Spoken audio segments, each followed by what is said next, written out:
Hey, everybody. I'm Duke Mason, and welcome to the 40th episode of Duke's Download. I am just readjusting my camera here.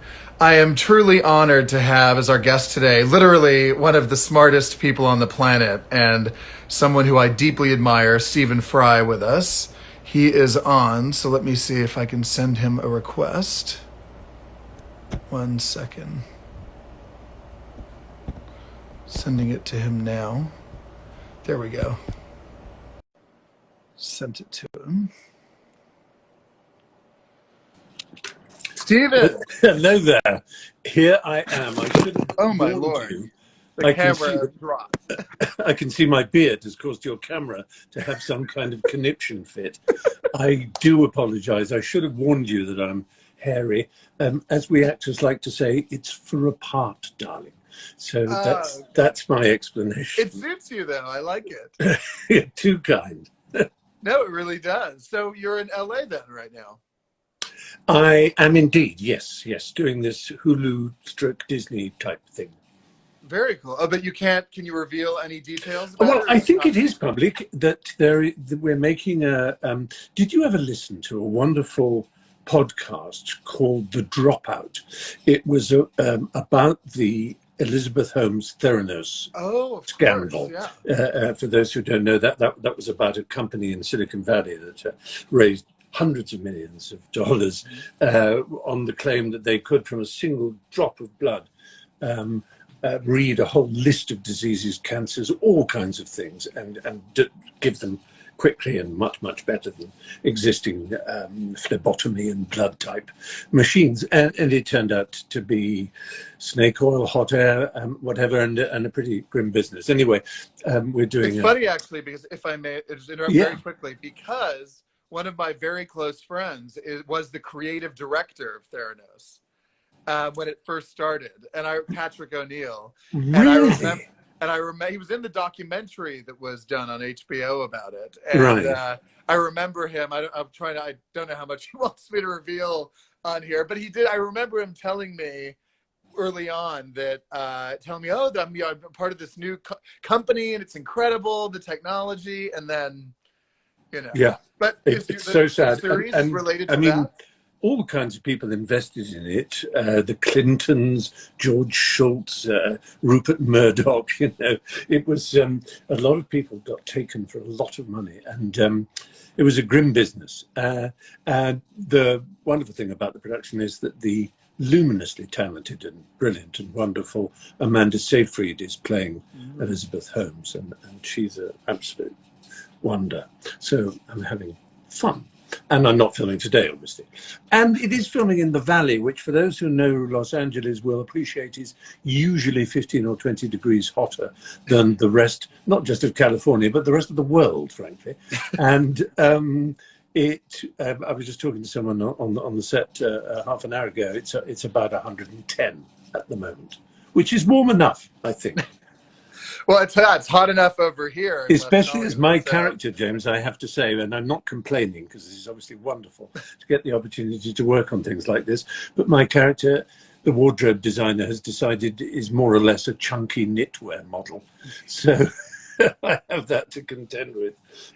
Well, if you don't mind me asking, but I'm, not to delve too far into it, I know it's still being filmed, but is it like literally, is it semi-fictional, like semi-fictionalized, or is it a true, like completely true telling of the story? It's as true as it can be made, I think. I see, okay. So you're playing a real character, a real person? A very real character, yes. He's actually the saddest probably story in the whole saga. He took his own life. He couldn't bear what was going on.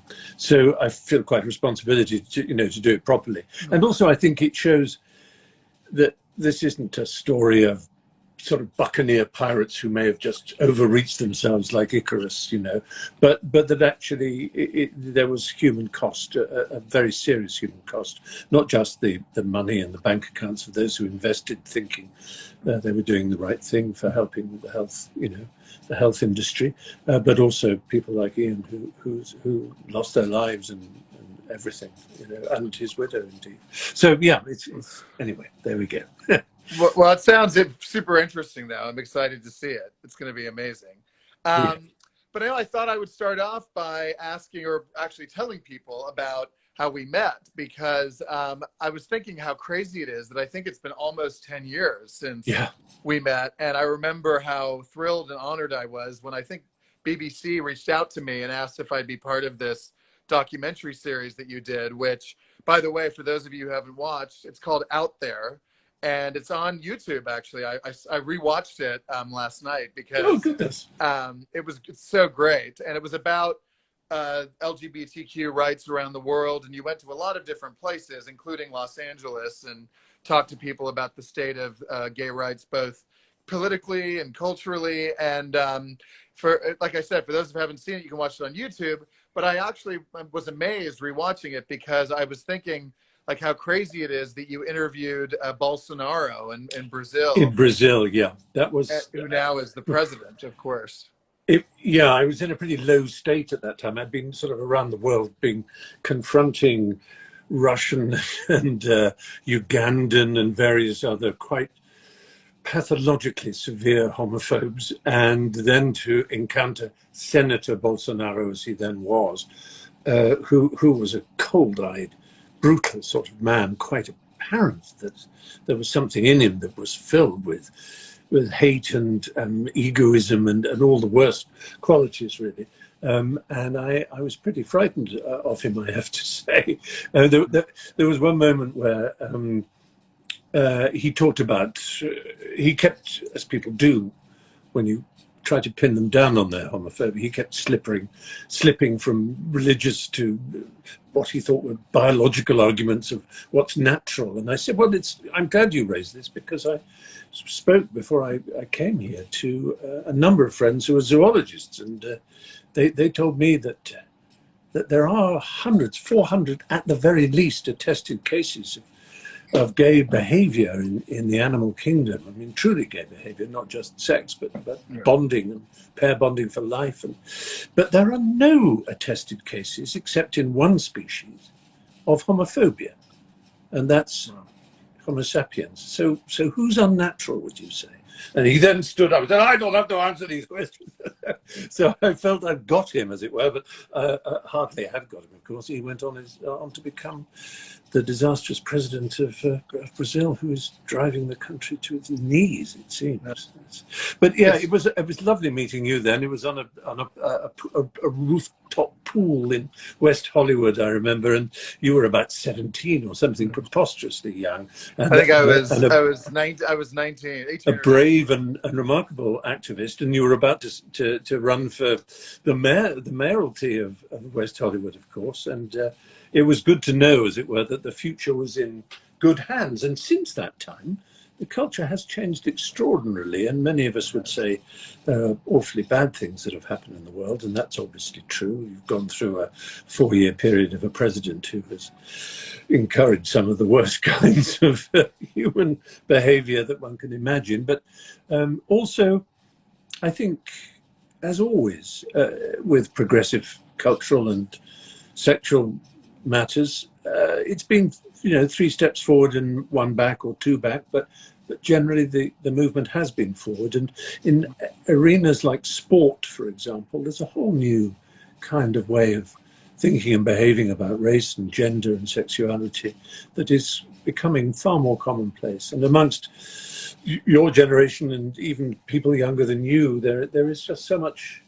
It's just taken as such a natural way now, this intersectionality of minorities and of the way people think about their lives and the lives of others. And I have to be extremely hopeful about that, despite the black moments. Do you agree? Absolutely. And it's funny, actually, you bring up intersectionality, because I just had the last guest actually on this series was Peter Tatchell. And Oh, yes. I was talking to him about his new documentary and about that whole issue of, because he does a lot of, as I'm sure you know, a lot of work around the world on LGBTQI plus issues. And one thing that I was always really happy and grateful to you for giving a real spotlight to was, obviously the whole issue of LGBTQ plus rights around the world, but specifically in Brunei and the whole Dorchester collection boycott, because that was something that I was really involved with, that Peter was really involved with, and I know you were very vocal about. And that's actually something, I'm not going to reveal too much yet, but that's something that I'm actually working to sort of revive at the moment, because So you're still not going to the Beverly Hills Hotel then? oh no, I'm there. I went from being, my family went there for, 70 years. My dad was going there when he was a kid, and then It's I so went from being grand. one of their, longtime patrons to being like their public enemy number one, which I guess I still am. So, or maybe not number one, but one of them anyway. So, I but had a no, Yes, I had a hard time persuading Russell Crowe, who is a regular user of both the Beverly Hills Hotel and the Dorchester in London, which is another Sultan of Brunei Dorchester. Well, it's called the Dorchester Group, in fact, I think. And he said, and it's always interesting to listen to people who don't follow one's own path when it comes to things like boycotts or protests. And Peter Tatchell's a very good case in point. And I'd love to know what some of your listeners and viewers think. But he said, I have so many friends who work in these hotels. I've been going to them for a very long time. And the doorman, the garage people, they are friends. And I don't see why I should turn my back on them and, for the possibility of them being thrown out of a job. And I didn't feel I could, I wanted to say, gosh, but by doing nothing, aren't you somehow endorsing an attitude that you yourself have said you believe to be very wrong?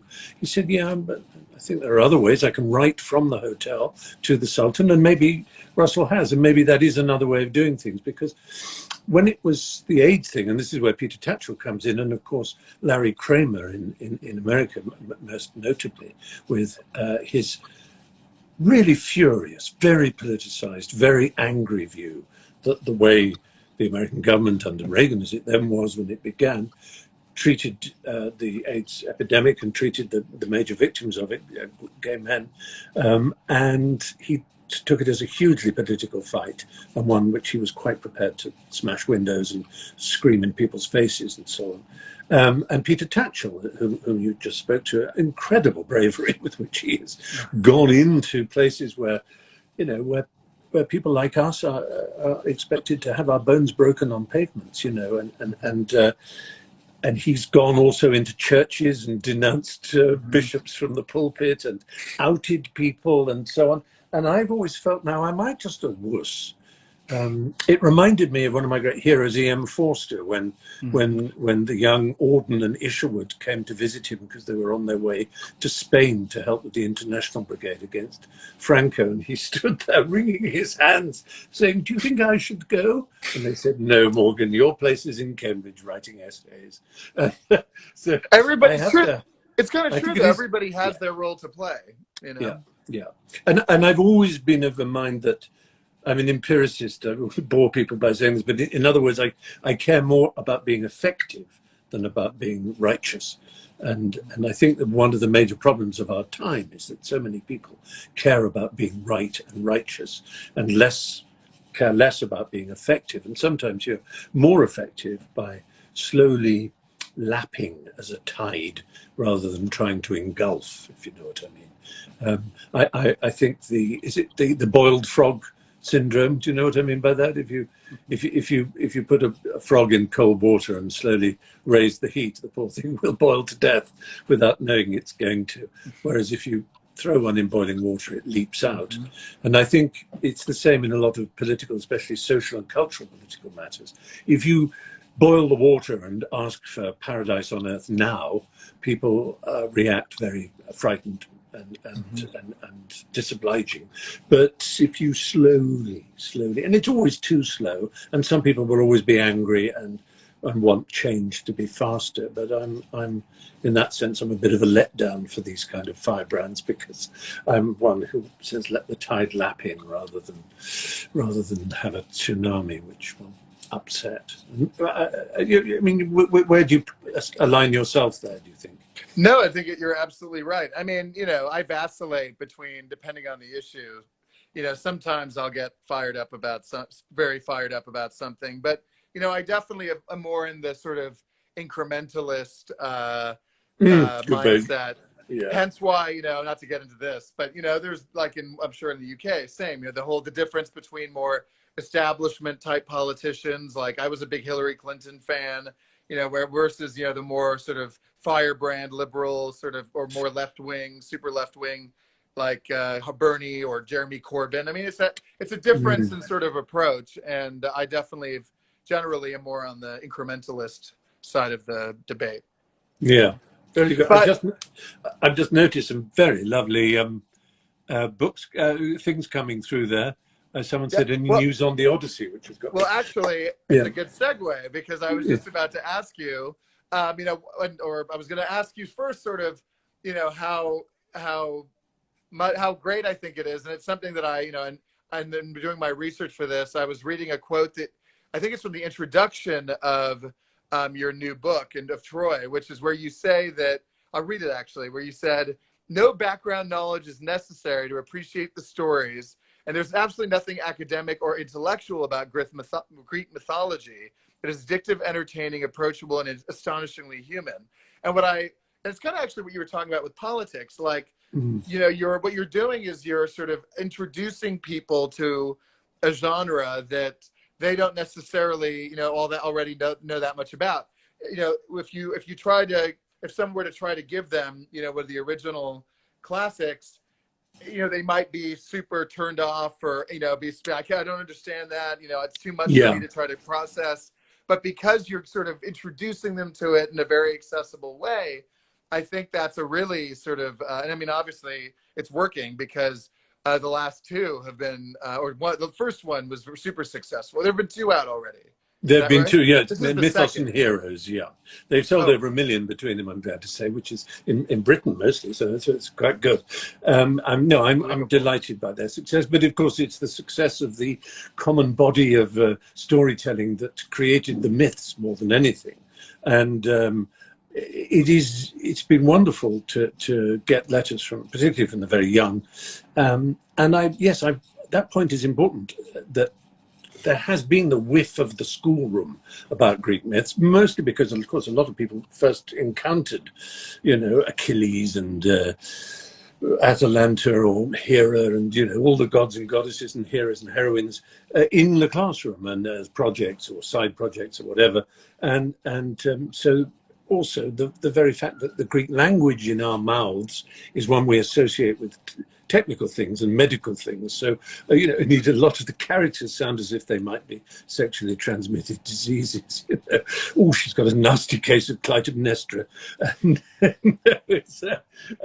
And so you just hope to take that curse off these stories because they are so full of human juice, And I'm currently working when I'm not on set. I'm trying to sort of put together the Odyssey and the Return next Home. Year comes yes, out, right? Which will be next year. How great! And why did you? I know you've sort of already alluded to this, but why did you decide to write it? Was this? I mean, this was a series that started over 4 years ago, but like, and actually, it's sort of connected to this question. Were you working a lot on this during lockdown? Like, was that a part of it that you thought this was a good time to have the second book come out and the third book? And I had finished it just before lockdown, in fact, the Troy book, and it was then published during lockdown. And the first one, Mythos, began because really I was at a party around a table, a dinner party, I suppose you'd call it. And for some reason, some subjects were being flown about, and I said something reminded me of Kronos castrating Uranus. And people looked at me, and I sort of started to tell the story of the very first gods, Uranus or Uranus, as we laughingly call him as children, who was the sky god, and indeed Uranos is still the Greek word for the sky to this day. And anyway, he was castrated by his son Kronos, or Saturn, as the Romans called him. And then Saturn himself was deposed by the last of his sons, Zeus. And I was telling the story, and everyone was staring at me. And I said, "What have I done wrong?" And they said, "Well, why don't I know this?" I said, "Well, I'm sure you do." And they said, "Well, yeah, I've heard of Zeus, and I've heard of Saturn, and maybe Kronos or Uranus." But and so over the next few days, I tried to remind myself of all the stories that I loved when I was, young, and then went to look online to see what current books there were that told these stories. And to be honest, there just weren't many. There were some specifically for children that told the story of Hercules, say, in comic strip form. But then there were the classics that I grew up with, Robert Graves and the Americans, Edith Hamilton and Thomas Bullfinch, for example, and of course Nathaniel Hawthorne, who was in the very early 19th century. And so I thought, well, maybe there is a space for retelling these stories. And so I began with Mythos, and I just had such fun doing it. And I couldn't fill it. Was it difficult? I mean, I can imagine. Or did it kind of flow naturally for you? It was difficult to start with because I kept feeling that I was being too academic and referring too much to different sources. And then I thought, actually, the reader is not going to care whether this came from the pseudo-Apollodorus's Bibliotheca or from Hesiod's, Words and Days or whatever, because there are all these different sources for, and academics and so on are interested in. But I left occasionally things in the back that people could check if they wanted to. And I realized that the job was to tell the story and to tell it not to explain it. Because Greek myths are astonishing. And sometimes you think, for example, the repeated castrations and deposings of fathers by sons that exists here. Well, by the way, somebody wrote in the comments I saw, I love a good castration story. Exactly, who doesn't? A good gelding. Let's go to the gelding, a public gelding. Why don't we have those? So you read these and you think, well, what does that mean? What were the Greeks trying to say by this? And of course, you can have a psychological and a sort of Jungian view. You can have a Joseph Campbell view. You can have a very modern view about fathers and sons and power. And you can apply all these things to these stories because they are wonderfully open to that. Because in the same way, actually, if you like, that a landscape, let's take a lake and a mountain as painted by Bob Ross, naturally not as painted by Bob Ross, but a lake and a mountain. Now, if you believe in God, you obviously believe God put them there and for our entertainment and our majesty and our wonder and all the rest of it. But most people would see something in them that was artistic and astounding, but then there's a reading which is purely geological. There's a reading that is tectonic. There's another reading which is agronomic because of the crops being grown in the foothills. There's another one which is zoological because of the animals that grow in this terrain. In other words, a piece of nature can't be overread. There are any number of disciplines and ways of looking at it, as well as our own personal memories and thoughts and responses, which are to do with our personalities and character. And it's the same with these stories, because they're not authored to mean something, but are the work of what Jung called the collective unconscious, trying to sort of make sense of a world which was very difficult to explain, because you have to imagine what it's like to be our ancestors without the knowledge that we've accreted over generations. What makes the noise in the sky when it rains sometimes, a thunderstorm? Why does it flash with lightning, and why does fire come from some mountains? And why, on the sticks that come out of the side of trees, does blossom come at certain times of year? And then leaves grow, and then they fall, and then it happens again. Now, these are powers, these are forces all around us. And the history of physics, the history of science, the history of human growth is to try and explain what these forces mean and what operates them. And we come up with gravity and this force and that force and so on. But when you don't know, the name you give a force is really a god, because it's a mysterious, invisible thing that makes things happen. So there's a god of growth, a god of thunder, a god of the sea, a god of earthquakes, all these gods.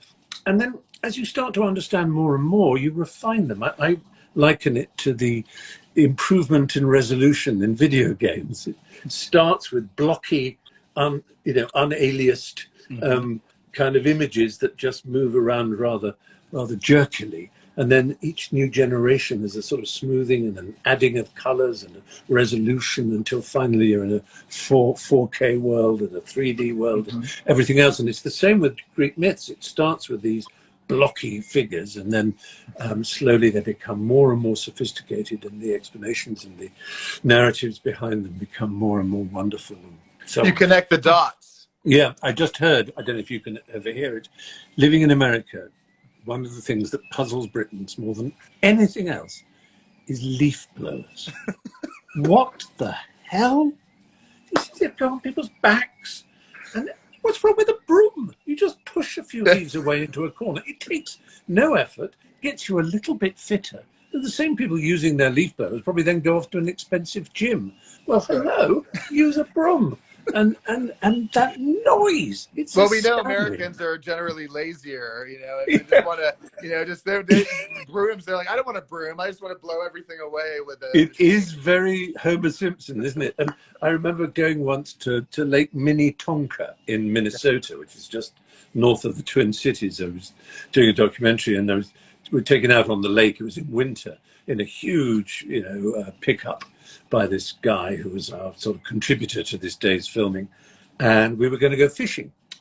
And he was going on as I was saying, what a great tradition this was that they had sort of inherited from the Native American peoples who little hole in the ice. And I remember as a boy, it was like a cartoon subject, an Eskimo, as they used to be called, with a fishing rod and a hole in the ice. And I thought, oh, that's fun. So we arrive, and he stops this huge pickup, and he gets out this vast thing that looks like an oil rig. I go, what's that? He says, it's the auger. It's the, and it was called, the Ice Master 17 or something. And in order to, so he went like this, and he created this enormous hole and then a great pile of slush. And he said on the latest models, it sucks up the slush too, so you don't leave. Okay. And then he lowered a camera, I kid you not, a video camera into the water, and then eventually a fishing rod. Then he sat on a stool and looked at a screen that he could see if any fish. And I thought, yeah, that's just like the Native Americans. Wow. Hey, Good old traditional ice. It sounds pretty impressive. I didn't even know that something like that existed. So. Oh yeah, you've got to go up north. That all happens there. Well, no, I mean that actually. Hey, I mean that is fascinating.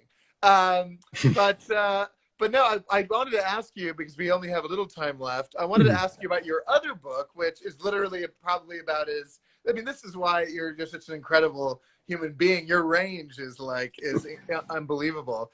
You're going from writing, retelling the Greek classics to a book about your ties. Yes, actually, I read a little about it and about the blurb, and I thought it sounded really interesting. Maybe you can talk a little about that.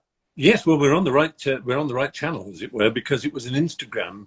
It was an Instagram kind of process that kickstarted it.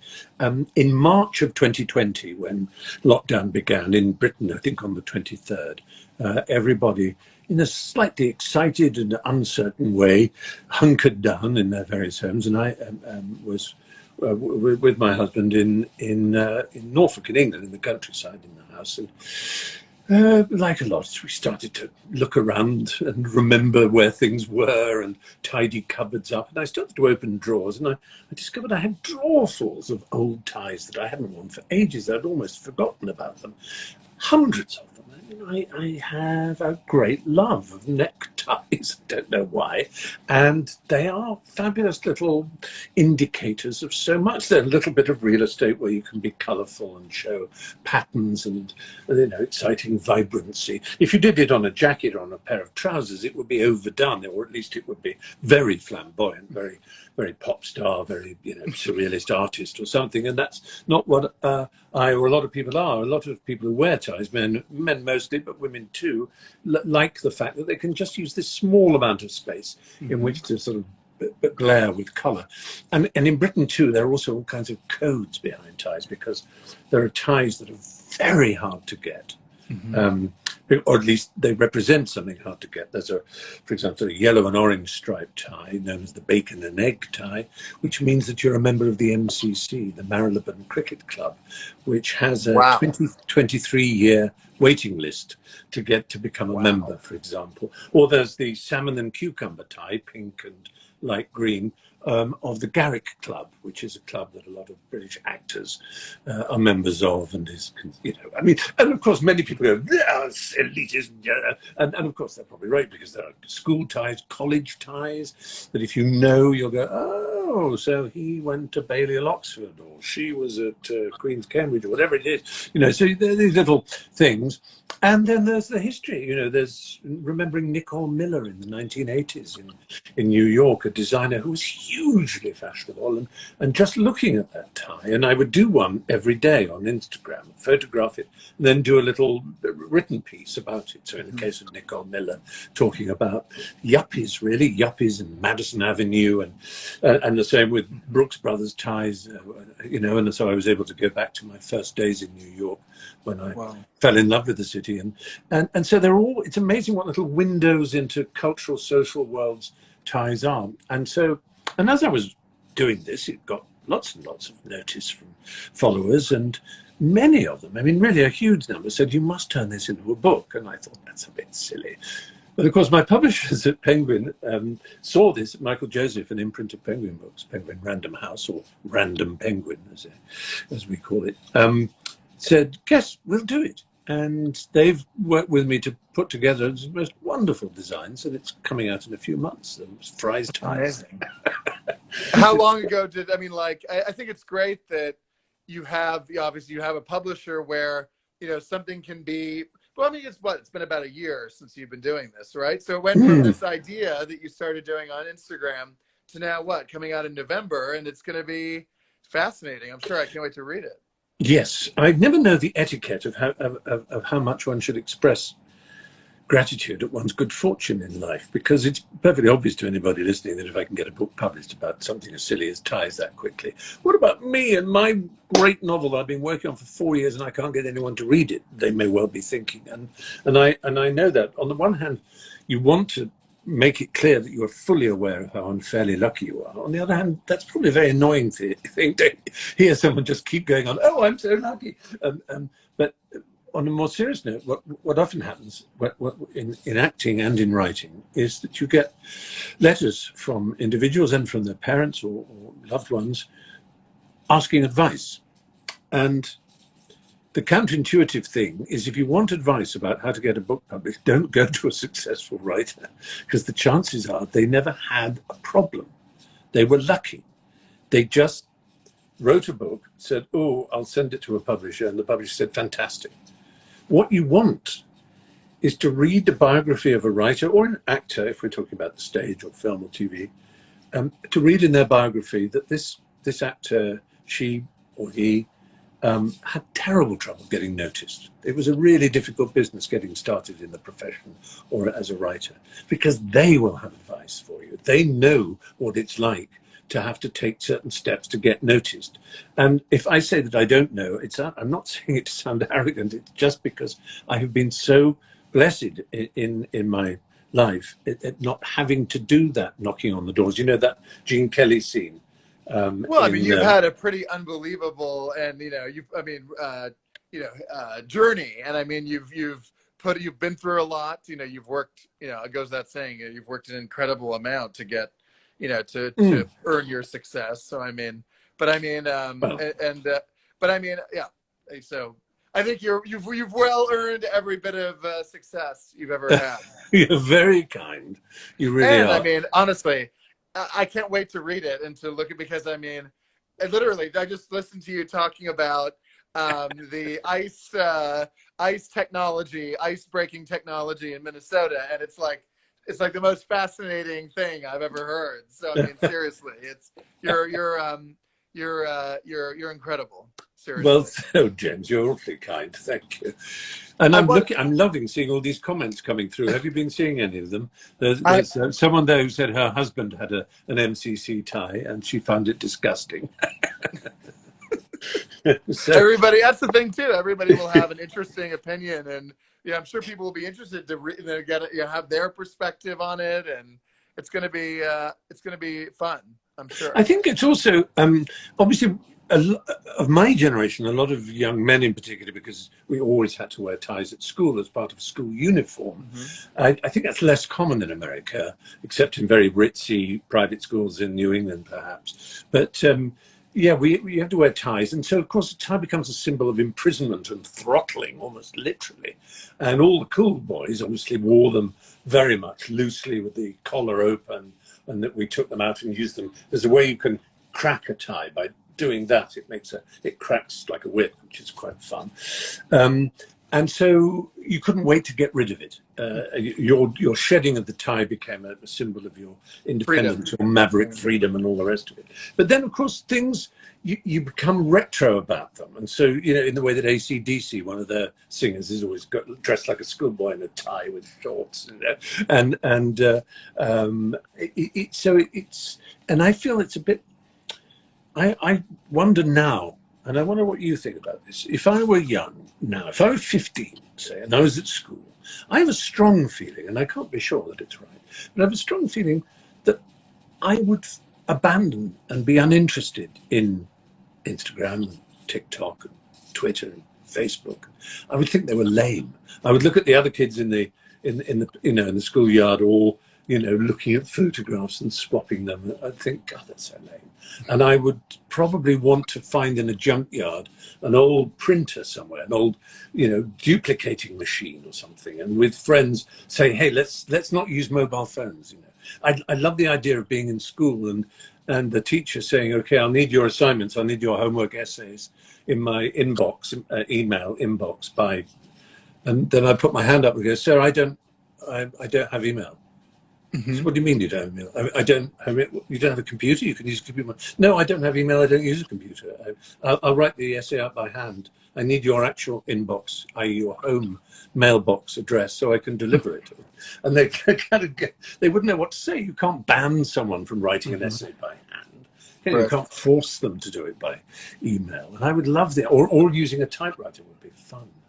Absolutely. Well, I mean, it's fascinating. I talk to my friends about this because I'm now, 29, which, is even compared to people that are even 8, 9 years younger than me, maybe even less than that. Yeah. There's been such a cultural shift. I mean, even my generation, I think I'm probably the last generation that actually remembers, we're not having a laptop in class and not of course I use my phone a lot, but I mean, I'm not even on TikTok or Twitch or all these things. I'm like, Yeah. I mean, there are things those are like the ones I'm familiar with. There are hundreds more that I have no concept of whatsoever. So it's true. I hope that there's a cultural revival of a lot of these bygone, even handwriting. I mean, I was about to say, yeah. Kids now don't even probably know how to print. It's just it's a totally different world. Calligraphy apps are doing very well, I think. So there's a sign that I think. And did you see? There's no reason why you should, but the wonderful British diver Tom Daley, who won a gold in his. A wonderful man and a friend and a lovely, extraordinary fellow, married to Dustin Lance Black, the screenwriter. But he was in the stands watching another diving event, and he was knitting. It was just so great to see this fabulous athlete, and there he was, just happily knitting. He's got a baby son, and maybe he was knitting him, I don't know, a cardigan or a jacket or something. But I just thought that's the way we want the world to be. It was adorable to see a brilliant athlete, highly muscled, incredibly strong, phenomenally fierce competitor like Tom, but able to knit quite happily. I mean, that's being a proper human being, isn't it? Absolutely, totally. And I don't want to keep you for too long, but one thing I wanted to mention before we go is I just had to say I absolutely loved It's a Sin, and I thought you were brilliant, and it was fantastic. And I mean, I was curious, like, how did that come about? How did you get involved with that? Because I thought your role was great, and it was yes, I played a closeted Tory MP. but Russell Davies, who wrote it, is a friend, and he emailed me himself with the script. And I knew that it's something he'd been working on over the years for a long time, and he was waiting for what he felt was the right time to tell this story. And I read the script through a blizzard of tears. Like almost everyone in my generation, I had many friends who fell in the fight against that terrible virus. And in fact, the year I left university was 1981, which was the year the virus was kind of first discovered, although we didn't even know what the virus was or that it was a virus exactly then. It was known as GRID, gay-related immune deficiency. And so to read this script and to see the honor it paid to a generation, but also one of the things I admire about Russell, and it's almost without making it a test, it is definitely a quality in all writing and art that I value, is that he understood that that a great piece of art can simultaneously be funny and frivolous and profoundly deep and shocking and sad. That in order to tell a sad story, you don't have to go into a sad register. In order to tell any story, you have to go into a human register. And a human register involves the funny, the ridiculous, the sublime, the beautiful, the transcendent, and the awful, the unspeakably evil, the wicked, and the terribly sad. So you could have a scene like Colin, the Welsh boy, who had one of those rare but genuine and terrible symptoms of AIDS-related illnesses, which was a dementia.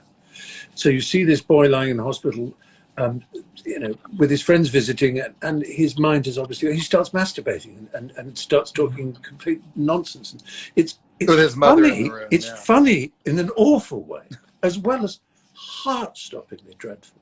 And that to bring off scenes like that takes magnificent courage and authenticity, whatever word you want to use, as a writer. And so I told Russell, and I kind of meant it, to be honest, I'd be very happy to be a waiter in the background, just to be involved in such a great project, No, your role was brilliant. I mean, I think that's such a great example, because I remember watching that scene, and I think I read somewhere, one of the reviews of It's a Sin said that unlike any other, as many great films and series as there have been, Longtime Companion, and The Band Played, all of that told the story of what happened with the HIV/AIDS in the 80s. This one made it so personal, watching it, and it brings up emotions in you, and whether it's you laugh, but it's awkward, and you feel terrible. It's like, and then you feel like you're in the room, sitting there with the mother and with the friends, and it was such a incredibly well done series. Because the way it doesn't. He avoided the way these things don't work is when you try and write a treatise on, as it were, on the screen. It's, I suppose, I'd say it was human shaped rather than idea shaped, and most of the best work of this kind is. Yep, absolutely, without a doubt, absolutely. Well, Stephen, I literally could go on talking to you for 15 hours. It's been incredible. Good fun. Thank you. And I'm so grateful to you for doing this. And good luck with this series. It sounds like it's going to be really, really cool and interesting. I'm excited to see it. Thank you. Watch this space, as they say. And thank you, everybody, for tuning in, and tune into James's next show as well, of course. And I will go through these lovely messages later. But thank you all very much indeed. I shall leave now. Thank you, Stephen. Have a good day. Thank you indeed. so much. Bye-bye. Better find out what I'm doing now. Bye. Bye.